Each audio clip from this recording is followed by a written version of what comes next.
Hello friends, আজ আমরা সপ্তম শ্রেণীর ছাত্রছাত্রীদের বন্ধুদের জন্য তাদের সেকেন্ড ইউনিট টেস্টের পরীক্ষা প্রস্তুতি হিসাবে রায়ান মার্টিন কোশ্চেন ব্যাংক থেকে মডেল কোশ্চেন পেপার 4 অর্থাৎ বেহালা হাই স্কুলের সেকেন্ড ইউনিট টেস্টের কোশ্চেনগুলো নিয়ে আলোচনা করব।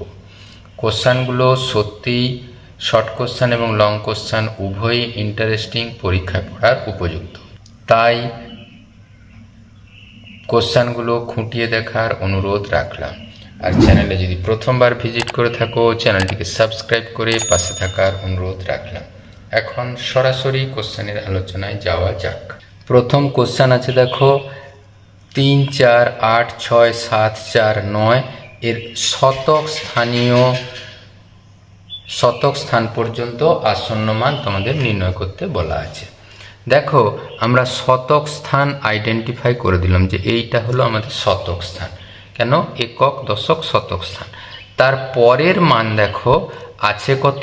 4, যেটা 5-এর থেকে ছোট। এই জন্য যদি 5-এর থেকে বড় হতো, এই শতকের ঘরে 1 যোগ হতো।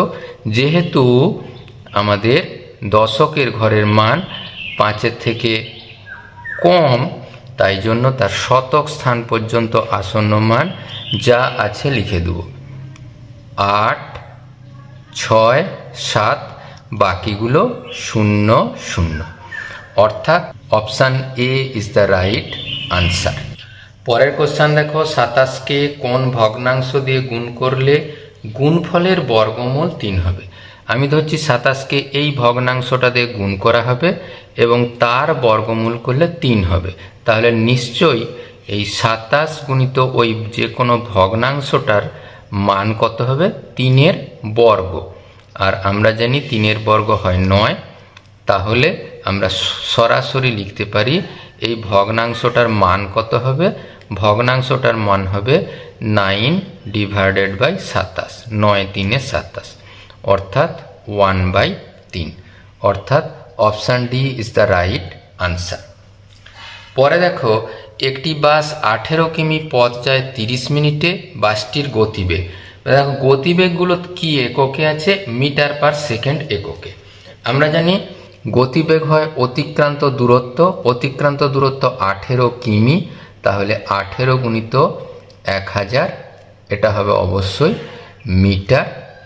আর প্রয়োজনীয় সময় দেখো লেখা ছিল 30 মিনিট। 30 মিনিট মানে 30 গুণিত 60, অবশ্যই সেটা হবে সেকেন্ড।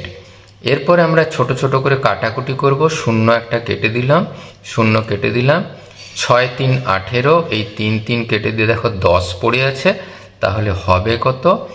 10 এই মিটার, 10 মিটার পার সেকেন্ড। অর্থাৎ আমাদের option B is the right answer. পরে দেখা লেখা আছে c-3 হোল স্কোয়ার এর মান c² + kc + 9 হলে k এর মান। আমরা এ পাশটা একেবারে সূত্রের মতো করে লিখে দিই। a - b এর whole square a² - 2ab plus b²। তাহলে পাবো c² + kc + 9।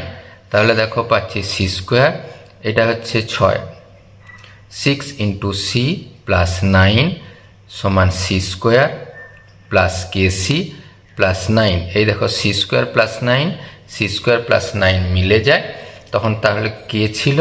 এই kcর জায়গায় আছে -6c, সিটা বাদ দিয়ে পেলাম k এর মান -6। তাহলে option B is the right answer. 5-এর প্রবলেম দেখো, PQ এর মান P + Q/a তার হোল স্কোয়ার - P - Q/a তার হোল স্কোয়ার হলে a - b এর মান কত? আমরা জানি PQ বা AB এর সূত্র কি হয়? এই a + b/2 তার whole square minus a - b/2 তার হোল স্কোয়ার। অর্থাৎ আমরা পেলাম a এর মান 2 আর b এর মানও 2। তাহলে আমরা a - b এর মান পাবো এই 2 - 2 করে 0। অর্থাৎ option B is the right answer. 6-এর প্রবলেম দেখো, প্রদত্ত কোনটি ত্রিভুজের সর্বসমতার শর্ত নয়?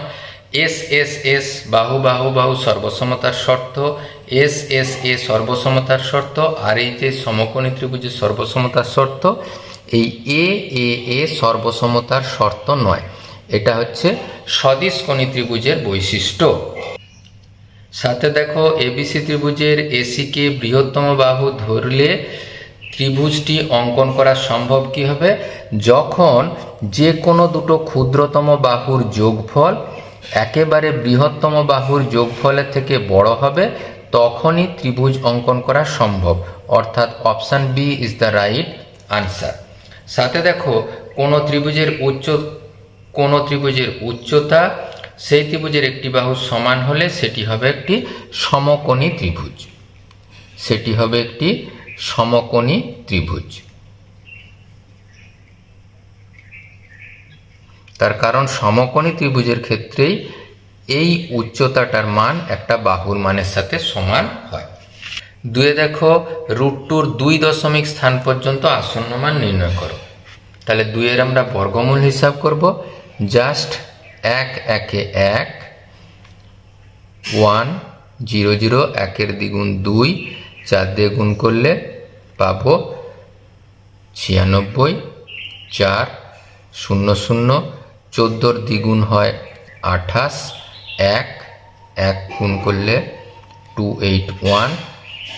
একইভাবে দেখো বিয়োগ করলে পাবো 9 1 1, তাহলে 144-এর দ্বিগুণ হলো 2 8 1। তাকে আবার দেখো দুটো শূন্য নামিয়ে দিলাম, 4 4 দিয়ে গুণ করলে দেখো পাবো 14 4 56, 8 4 32, 2 ক্যারি হলো 3, আর 4 2 8 3 11, পাবো 4 4 6। তাহলে আমরা √2 এর মান পাবো 1.414। আরও কিছু চলতে থাকবে। 2 দশমিক স্থান পর্যন্ত আসন্ন মান বলে 3-এর মানটা দেখো কত হয়েছে, 5-এর থেকে ছোট। তাহলে 2 দশমিক স্থান পর্যন্ত আসন্ন মান হবে 1.41। দুয়ে দেখো a-1/a এর মান 4 হলে a² + 1/a² এর মান, এটা ভীষণই সোজা। এই a², 1/a²টাকে 1/a এর হোল স্কোয়ার। a² + b² এর সূত্র হয় a - b তার হোল স্কোয়ার প্লাস 2ab, এর জায়গায় আছে 1/a। কেন এই সূত্র ব্যবহার করেছি? যেহেতু a - b এর মান দেওয়া আছে। তাহলে এই এটা বাদ গেল, লবে হরে আছে। তাহলে 4² যোগ 2, 4² হয় 16 যোগ 2, সবে মিলে পাওয়া গেল 18। 3 দেখো লেখা আছে এক্সকে দুটি বর্গের অন্তরূপে লিখো। এক্সটাকে আমরা লিখতেই পারি x × 1। তাহলে এটাকে আমরা a, এটাকে যদি b হিসাবে দেখি, তাহলে সূত্র ab সূত্র কি ছিল? a + b/2 তার whole square minus a - b/2 তার হোল স্কোয়ার। অর্থাৎ দুটি বর্গের অন্তরূপে প্রকাশ করলে হবে x + 1/2 তার whole square minus of x - 1/2 তার হোল স্কোয়ার। 4-এর প্রবলেম দেখো ত্রিভুজের মধ্যমা কাকে বলে? ত্রিভুজের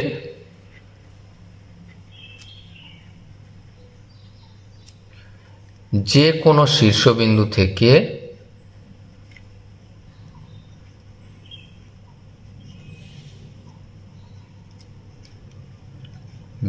থেকে বিপরীত বাহুর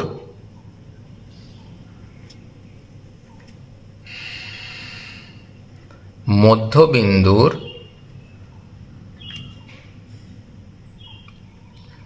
সংযোজক সরল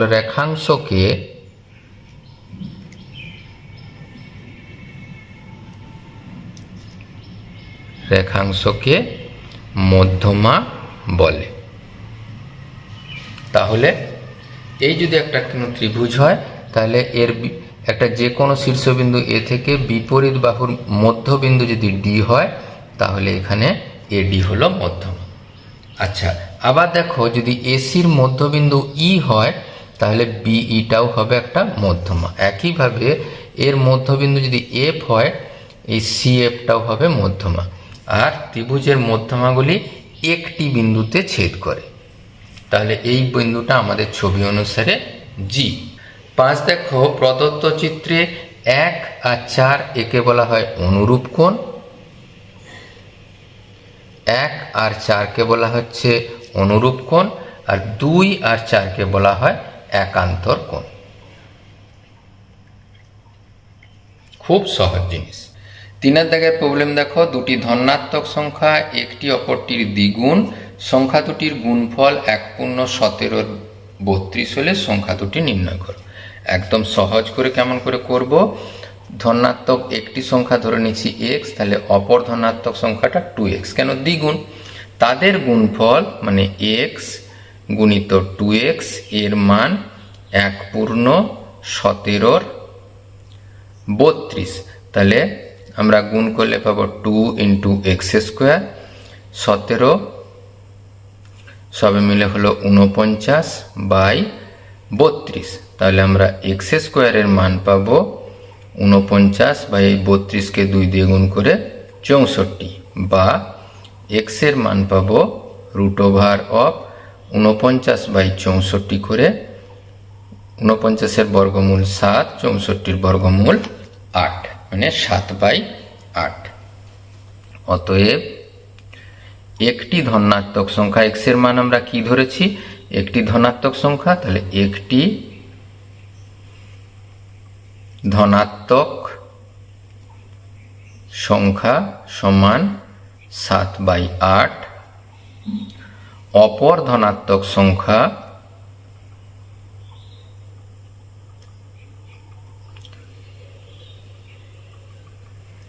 (2x), তাহলে 2 গুণিত 7/8 কাটাকুটি করে পেলাম 7/4।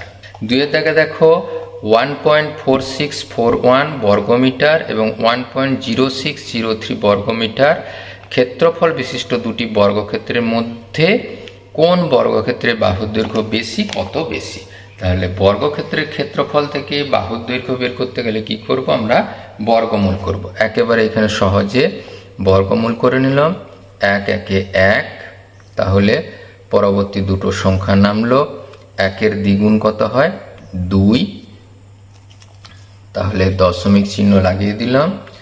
দেখো 2 2 4, তাহলে 2 44, দেখো 4 4 1, 12-র দ্বিগুণ কত 24,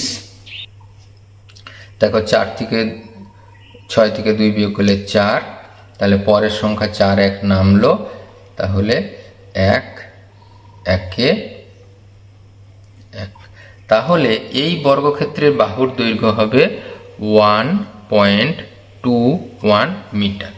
আবার যে বর্গক্ষেত্রের ক্ষেত্রফল 1.0609, সেক্ষেত্রেও দেখো 111 পেলাম, পরে 06 নামলো, 1-এর দ্বিগুণ 2, দেখো একটা সংখ্যা বসালেই সেই মানটা এর থেকে বেশি হয়ে যায়, তাহলে 0 সবে মিলে 0, দেখো 609, এই 10-এর দ্বিগুণ পেলাম 20, তাকে 3 দিয়ে গুণ করলে দেখো পেলাম 609, তাহলে এই বর্গক্ষেত্রের বাহুর দৈর্ঘ্য 1.03। তাহলে কোনটা, এইটা হচ্ছে 1.21, এটা 1.03, তাহলে এই 1.4641 বর্গক্ষেত্রের ক্ষেত্রফল বিশিষ্ট বাহুর দৈর্ঘ্য বেশি। কত বেশি, কত বেশি করার জন্যে 1.21 মাইনাস 1.03, অর্থাৎ বিয়োগ করলে পাবো 0.18 মিটার বেশি। 3-এর প্রবলেম দেখো, আজ আমার পাড়ায় অঞ্জনদা তার মোটর বাইকে 2 ঘন্টা 5 মিনিটে 100 কিমি দূরত্ব যায়, কিন্তু শিবুদা তার সাইকেলে ওই দূরত্ব 6 ঘন্টা 40 মিনিটে যায়। মোটর বাইক ও সাইকেলের গতিবেগের অনুপাত। তাহলে আমরা একেবারে সহজে হিসাব করার জন্য 2 ঘন্টা 5 মিনিট মানে 2 গুণিত 60 যোগ 5, তাহলে 2 গুণিত 120 মানে 125 মিনিট। তাহলে মোটর বাইকের গতিবেগ এই 100 কিমি যাচ্ছে বাই অতিক্রান্ত দূরত্ব বাই প্রয়োজনীয় সময় এত কিমি পার মিনিট। আবার দেখো সাইকেলের ক্ষেত্রে 6 ঘন্টা 40 মিনিট, 6 গুণিত 60 360 যোগ 40 মানে 400 মিনিট। তাহলে গতিবেগ কখন হবে? তাহলে 100 ডিভাইডেড বাই 400 কিমি পার মিনিট। তাহলে তাদের অনুপাত করার জন্যে তাহলে 100 ডিভাইডেড বাই 125 অনুপাত 100 ডিভাইডেড বাই 400। এই 100টা যদি কেটে দেওয়া হয়, যা কোনাকুনি গুণ করে দেওয়া হয়, তাহলে 400 অনুপাত 125। দেখো 25 দিয়ে যদি কেটে দেয় 25 16 অনুপাত 5। খুব সহজে ক্যালকুলেশন করা যায়। 4 দেখো করিম চাচার আয়তক্ষেত্রাকার জমির দৈর্ঘ্য প্রস্থের দ্বিগুণ, তাদের ক্ষেত্রফল 578 বর্গমিটার, দৈর্ঘ্য প্রস্থ হিসাব করতে হবে। আমরা ধরে নিলাম প্রস্থ x মিটার, তাহলে দৈর্ঘ্য 2x মিটার, ক্ষেত্রফল মানে দৈর্ঘ্য গুণিত প্রস্থ সমান সমানই বলা আছে 578, তাহলে 2x স্কোয়ার সমান 578, x স্কোয়ারের মান পাবো এই 578 বাই 2 করে 2 2 4, 8 2 16, 9 2 18। তাহলে x এর মান √299 মানে 17। তাহলে একেবারে সরাসরি পাবো করিম চাচার প্রস্থটা x ধরেছিলাম, তাহলে প্রস্থ হলো 17 মিটার, দৈর্ঘ্য 2 গুণিত 17 মিটার মানে সবে মিলে 34 মিটার। আর জমির প্রস্থ পরিসীমা কত হয়? 2 গুণিত দৈর্ঘ্য যুক্ত প্রস্থ মানে 2 যোগ করলে দেখো 51 মিটার, সবে মিলে 102 মিটার। খুব সহজ প্রবলেম। 4 দাগের প্রবলেম দেখো, পূর্ণ বর্গাকারে প্রকাশ করে মান নির্ণয় করো। এটাকে আগে বর্গাকারে প্রকাশ করতে হবে।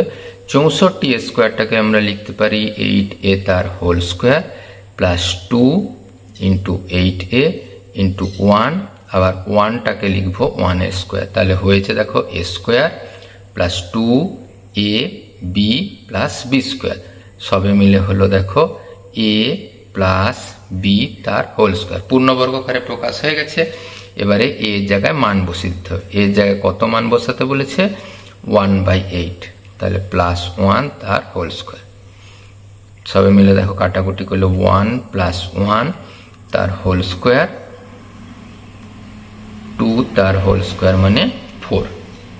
পরে দেখো আরো সহজ প্রবলেম, 5x প্লাস 1/x এর মান 6 হলে 25x স্কোয়ার প্লাস 1/x স্কোয়ারের মান।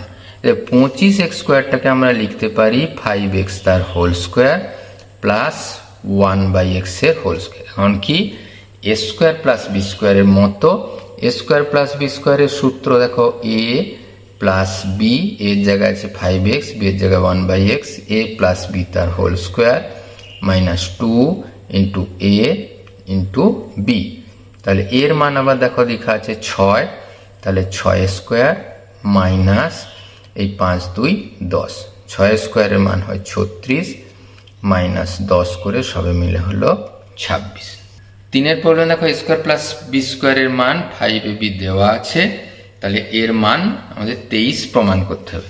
এটা এই a বাই b, এটা আমরা লিখতে পারি a বাই b তার হোল স্কোয়ার প্লাস এটা b বাই a তার হোল স্কোয়ার। আমরা জানি স্কোয়ার প্লাস বি স্কোয়ারের সূত্র a প্লাস b তার হোল স্কোয়ার মাইনাস 2, এটা a এটা b। এটা যদি আমরা একটু যোগ বিয়োগ করি ab লসাগু, তাহলে পাবো a square plus b square তার হোল স্কোয়ার, এটা বাদ আর বিটা বাদ দিয়ে সব মিলে 2। আবার দেখো এই a স্কোয়ার প্লাস b স্কোয়ারের মান কত আছে? 5ab, তাহলে এখানে সরাসরি বসে দিলাম 5ab বাই ab, তার হোল স্কোয়ার মাইনাস অফ 2। তাহলে 5-এর হোল স্কোয়ার কত পেলাম? 25 মাইনাস 2 পেলাম 23। খুব সহজ প্রবলেম। পরে 4-এর দেখো, ওকে গুণফল আকারে গুণফল রূপে প্রকাশ করো। আমরা জানি এই 81 9-এর হোল স্কোয়ার মাইনাস এক্স স্কোয়ারের হোল স্কোয়ার। তাহলে এই রাশিটা A square minus B square, A square minus B স্কোয়ারের মান হয় A minus B into A plus of B. এটাকেও দেখো 9টাকে আবার 3 স্কোয়ার লেখা যেতেই পারে, আর বাকি যেটা পড়ে আছে আমরা রেখে দিলাম। এইটাও দেখো এ স্কোয়ার মাইনাস বি স্কোয়ার, তাহলে এ minus B into A plus B into যেটা পড়েছিল 9 প্লাস এক্স স্কোয়ার। সবগুলো দেখো গুণ আকারে লেখা সম্ভব হয়েছে। আর তোমরা সম্পাদ্য বা ছবি আঁকা আর রাশিবিজ্ঞানের অঙ্ক নিজেরাই করে নিতে পারবে। আজকের ভিডিও কেমন লাগলো কমেন্ট বক্সে লিখতে ভুলো না। আর কি ধরনের ভিডিও চাইছো কমেন্ট বক্সে লিখলে ভীষণ খুশি হই। Thank you for watching this video.